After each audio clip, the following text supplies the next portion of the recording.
Hi students, मेरा नाम सोनिया है। मैं विद्या गुरु से हूँ। ये करंट अफेयर्स का मई का सेशन है। ये सेशन बहुत इंपॉर्टेंट होने वाला है। आप हमारा पुराना चैनल देखते थे, इतने बच्चों ने मेल किया, इतने बच्चों ने मैसेज किया, कुछ हुआ मुझे नहीं पता। हमने डिलीट नहीं किया चैनल, हमने रिमूव नहीं किया। ये नया चैनल है। मुझे नहीं पता कि यूट्यूब को कोई क्रेडिबिलिटी इशू आया, कुछ कंसर्न दिखा हमें, या फिर किसी ने कॉन्स्पिरेसी रची किसी कॉम्पिटिटर ने, तो क्या हुआ एक्चुअल में मुझे भी नहीं पता।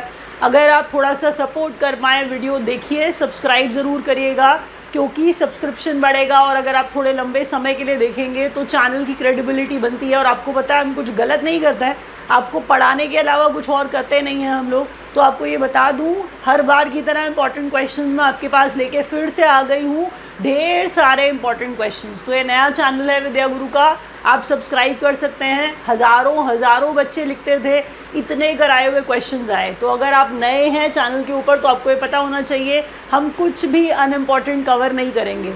हम आपसे एक लाइक की उम्मीद करते हैं, फ्रेंड्स को शेयर करेंगे तो शायद हम थोड़ा सा मोटिवेट होंगे, चैनल को सब्सक्राइब करेंगे और साथ में बेल आइकॉन प्रेस करेंगे। तो जब हम नया वीडियो डालेंगे आपके पास नोटिफिकेशन आ जाएगा और उस नोटिफिकेशन से आप एग्ज़ाम रेलेवेंट वीडियो देख पाएंगे। तो आप एसएससी का, बैंक का, किसी भी गवर्नमेंट जॉब एग्ज़ाम का ही नहीं, इसके अलावा भी आप जो भी कम्पिटिटिव एग्ज़ाम की तैयारी कर रहे हैं, अगर उसमें सेक्शन है कम्पिटिटिव एग्जाम्स के अंदर, करंट अफेयर्स का एक अलग से सेक्शन आता है। तो करंट अफेयर्स अगर हैं तो क्वेश्चन यहाँ से आ जाएंगे। मई का महीना कवर कर रहे हैं, हम स्टार्ट कर रहे हैं पहले क्वेश्चन से। अगर नए हैं, आप नए स्टूडेंट हैं, पहली बार देख रहे हैं, आपको देख करके अच्छा लगेगा तो प्लीज़ बताइएगा कमेंट सेक्शन में कुछ और ऐड करना चाहते हैं। अभी हम वीडियोज़ बहुत बड़े नहीं डाल सकते, थोड़े वीडियोस ज़्यादा डालने की कोशिश करेंगे, लेकिन छोटे होंगे। देखिएगा ज़रूर एंड तक, क्योंकि क्वेश्चन एग्ज़ाम में ज़रूर आएगा। कोई भी एग्ज़ाम दे आइएगा, CDS का दे आइए, DSSB का, केंद्रीय विद्यालय का, रेलवे का, कोई भी एग्ज़ाम देंगे आपको पता चल जाएगा, करंट अफेयर्स यहाँ से आ जाएगा। हेडिंग पढ़िए, हम टॉपिक वाइज करंट अफेयर्स पढ़ते हैं। इंडिया इन फोकस टॉपिक का नाम है। आपको एक बात बताऊँ कि GDP ग्रोथ Q4, देखिए जब भी पहला क्वेश्चन आए तो ये समझ के चलिए कि पहला क्वेश्चन सबसे इम्पॉर्टेंट होता है। इसीलिए जब मैं वीडियो बनाती हूँ उसे पहला नंबर देती हूँ, क्योंकि पहला नंबर बहुत इंपॉर्टेंट क्वेश्चन है। तो जब GDP का आंकड़ा ग्रोथ का Q4 का, मतलब चौथे क्वार्टर का, जो कि जनवरी से मार्च तक, आप जानते हैं ना फाइनेंशियल ईयर जो होता है वो 31 मार्च पर ख़त्म हो जाता है, ठीक है। 1 अप्रैल से नया फाइनेंशियल ईयर स्टार्ट हो जाता है। क्वार्टर में ग्रोथ को डिवाइड किया जाता है, तो 4 क्वार्टर्स बनाए जाते हैं। हम ये चौथा और आखिरी क्वार्टर है जिसकी बात हम कर रहे हैं, वो चौथा क्वार्टर जो जनवरी से मार्च तक है, कि अंदर GDP की, ग्रॉस डोमेस्टिक प्रोडक्ट की, सकल घरेलू उत्पाद की जो दिखाई जा रही है आपको ग्रोथ फाइनेंशियल ईयर 24 में, वो 7.8% है। मतलब आपको बताया जा रहा है कि हम ऐसा कर पाएंगे। अगर आपको कोई एजम्पशन दे दे, कोई अनुमान लगाए और आपको कुछ बताए कि हम 7.8% तक ग्रोथ दिखा देंगे GDP की, तो ऐसी चीज़ें आप याद रखिए। फाइनेंशियल ईयर 24 GDP ग्रोथ 8.2, पूरा फाइनेंशियल ईयर अलग से GDP ग्रोथ बता रहा है और आखिरी क्वार्टर के लिए GDP ग्रोथ अलग से बता रहा है। समझ रहे हैं आप मैं क्या कह रही हूँ? मैं ये कह रही हूँ कि GDP ग्रोथ का आंकड़ा जनवरी से मार्च तक 7.8%, लेकिन 2024 जो पूरा 2024 का फाइनेंशियल ईयर होगा उसके लिए 8.2%।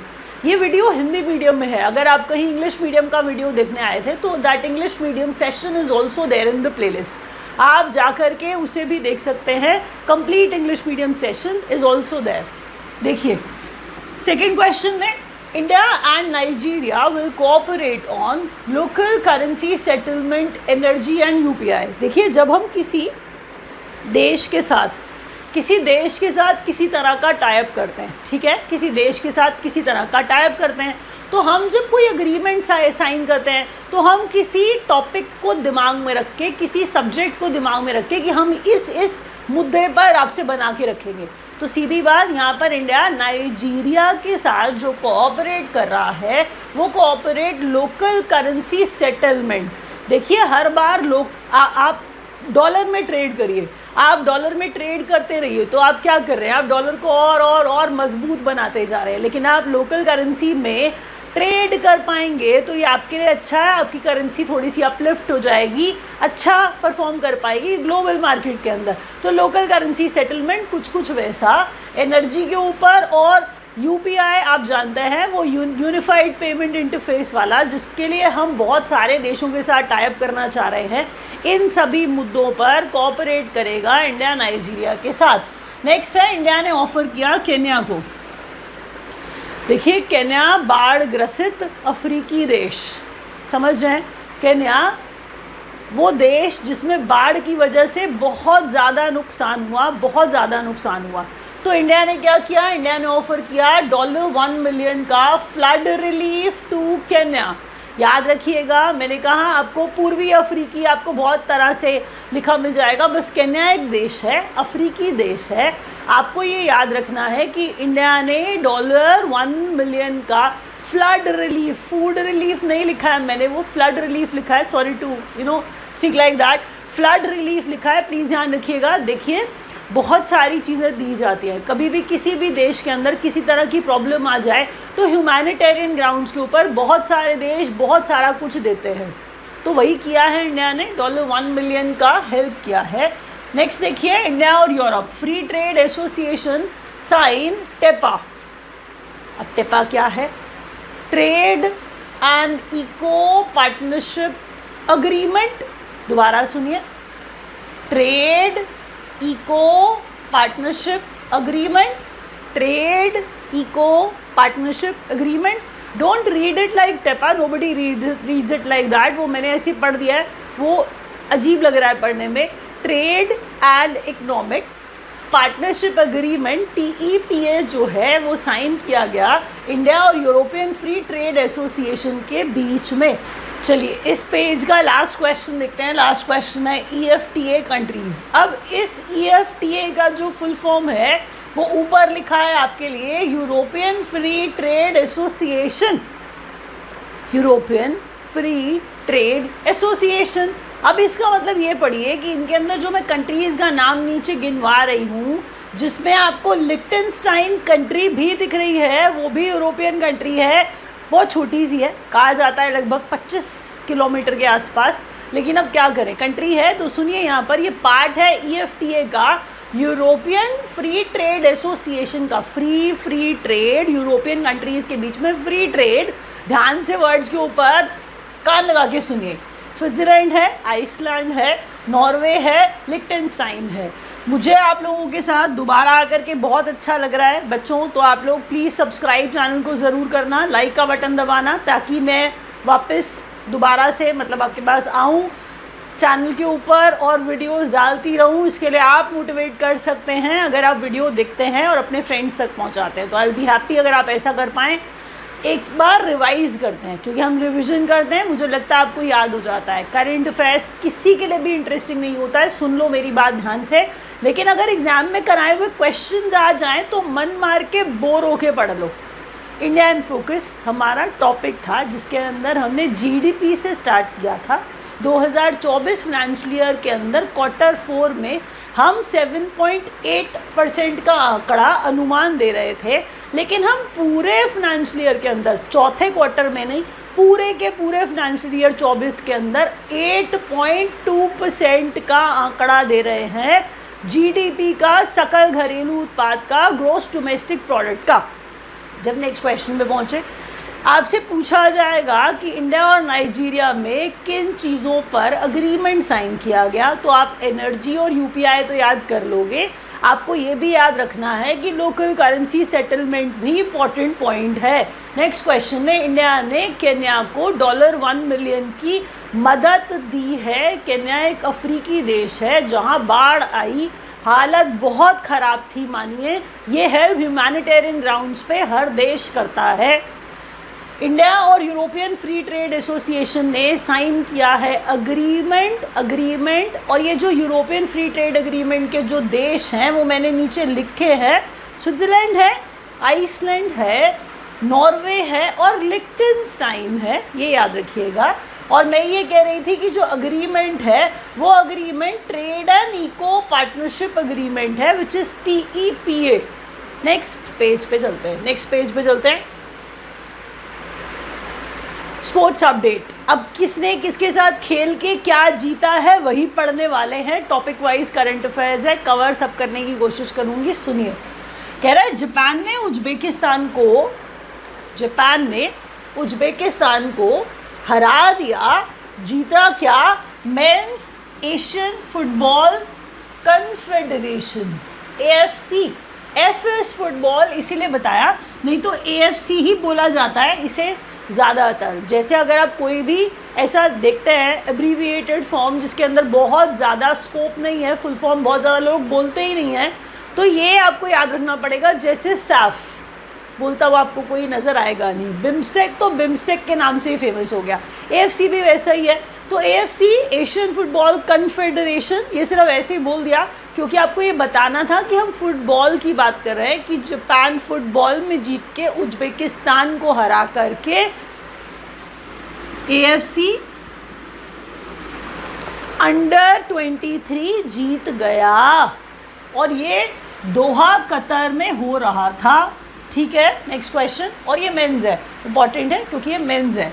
जापान ने फिर से क्या जीता? Their first Sultan Azlan Shah hockey trophy. दोबारा से सुन लो, मैंने क्या कहा? मैंने कहा जापान ने जीता their first Sultan Azlan Shah hockey trophy beating Pakistan in Malaysia. यहाँ पर वेन्यू मलेशिया है।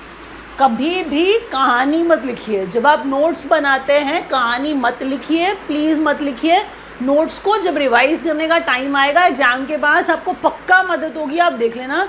लेकिन आप नोट्स जो बनाते हो वो पॉइंट वाइज नोट्स होने चाहिए। अगर आप कहानी लिखते हो, आप पैराग्राफ बनाते हो तो आप गलत करते हो। प्लीज़ आप सुन लो, जैसे पॉइंट्स बनाए, अगर आप उस पॉइंट को भी ब्रेक करके लिखते हो, अगर आपने हेडिंग डाली कि हम सुल्तान अजलान शाह कब की बात कर रहे हैं, ठीक है, आपको इसके ऊपर भी पूरा वीडियो लोग बनाए हुए मिल जाएंगे। लेकिन आपका कितना टाइम वेस्ट होगा? आप बच्चे हो, आपको कम टाइम में ज़्यादा कवर करना है। इसीलिए प्लीज़ सुनो मैं क्या कह रही हूँ। हर चीज़ जिसका नोट्स बनाते हो वो पॉइंट वाइज होनी चाहिए बस। सुल्तान अजलान शाह कप जापान जीता, पाकिस्तान को हरा के जीता, मलेशिया में जीता। समझ रहे हैं? जगह मलेशिया थी, हम कह रहे हैं हराया पाकिस्तान को था। रनर अप का नाम इंपॉर्टेंट होता है, विनर जो है वो जापान था। ठीक है, किसकी बात हो रही है? स्पोर्ट कौन सा? Hockey. Women's football world cup 2027 host Brazil है। दोबारा सुनिए, हम 2027 की बात करने लगे। आपको लगेगा कि कैसी रेली बात की जा रही है, ऐसा नहीं कर रही हूँ मैं। प्लीज़ सुनिए, जब आप कोई एग्ज़ाम में क्वेश्चन कहाँ से आते हैं, जब कोई चीज़ डिसाइड हो जाए इतने बड़े लेवल की, तो आपसे उम्मीद की जाती है as a candidate, as a student who is going to write an exam, आपको ये बात पता है 2027 के अंदर विमेंस वर्ल्ड कप होगा फुटबॉल वाला, जो ब्राज़ील होस्ट करेगा। ब्राज़ील फुटबॉल के लिए कितना फेमस है आपको ये पता है ना? तो ब्राज़ील ही ऐसे याद कर लो। तो Brazil football women's world cup 2027 वाला होस्ट करेगा। चाइना ने जीता Uber cup. Women's badminton team 2024 beating Indonesia in China. जगह क्या? चाइना ने ही जीता। किसको हरा के जीता? इंडोनेशिया को हरा के जीता। क्या जीता?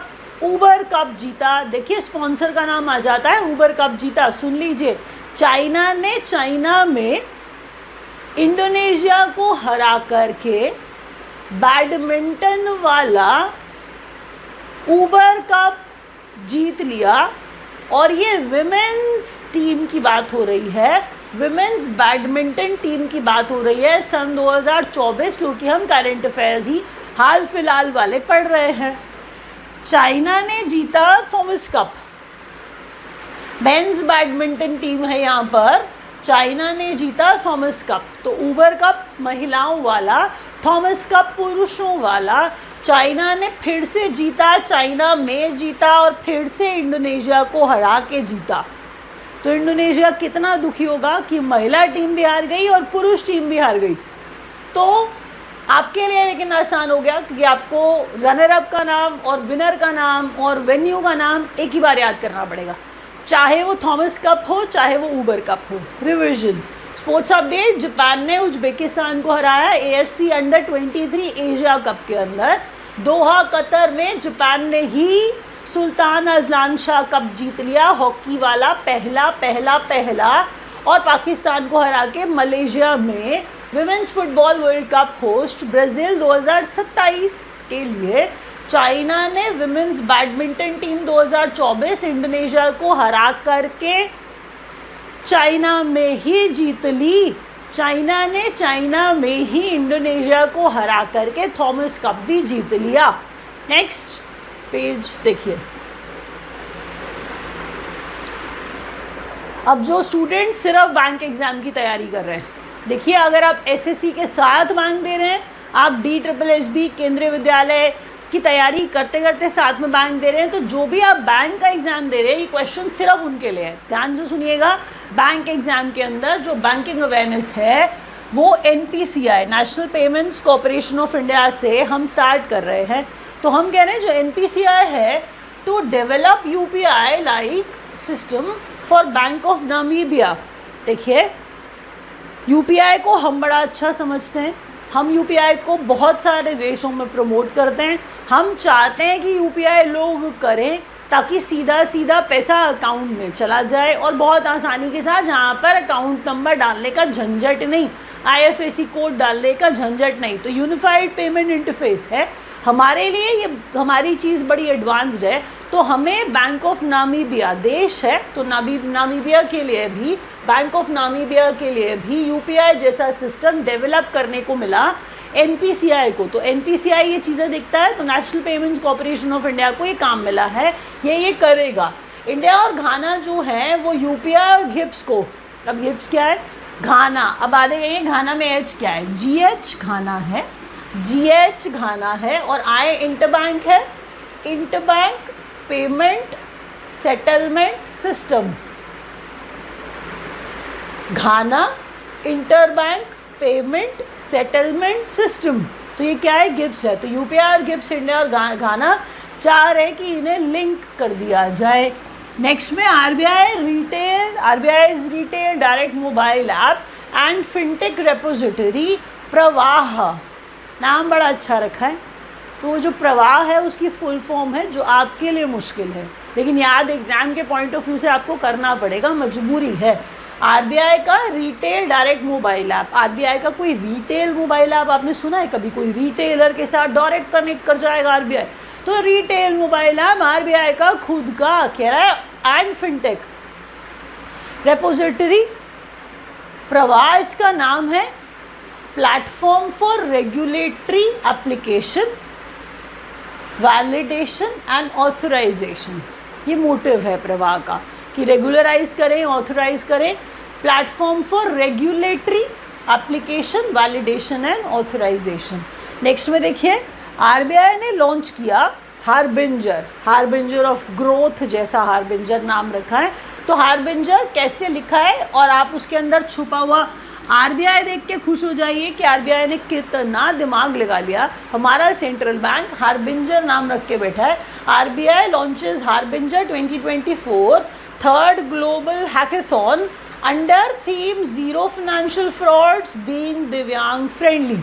दिव्यांग फ्रेंडली, डिसेबल्ड लोगों के लिए फ्रेंडली होने वाली बात चल रही है, और बात चल रही है कि कोई फाइनेंशियल फ्रॉड ना हो। ये मोटिव है हमारे हार्बिंजर का, अवेयरनेस फैलाता है हार्बिंजर, समझ रहे हैं? हार्बिंजर अवेयरनेस फैलाता है। तो हार्बिंजर इस साल 2024 वाला, इसका ये मोटिव है, ये थीम है कि ज़ीरो फाइनेंशियल फ्रॉड और साथ ही साथ बीइंग दिव्यांग फ्रेंडली इज़ दी मोटिव। हम बात कर रहे हैं बैंकिंग अवेयरनेस की, तो NPCI बैंक ऑफ नामीबिया के लिए UPI जैसा सिस्टम डेवलप करेगा। इंडिया और घाना अपने UPI और GIPS को मिला देंगे, लिंक कर देंगे, that is what I meant. RBI का रिटेल डायरेक्ट मोबाइल ऐप और फिनटेक रेपोजिटरी प्रवाह है, और प्रवाह के नाम से उसका मीनिंग पता चल जाता है कि platform for regulatory application validation and authorisation है। RBI ने लॉन्च किया हार्बिंजर 2024 के लिए with the theme zero financial fraud, being दिव्यांग फ्रेंडली। तो यहाँ तक हम पहुँच गए और यहाँ पर हम कर रहे हैं रैप अप।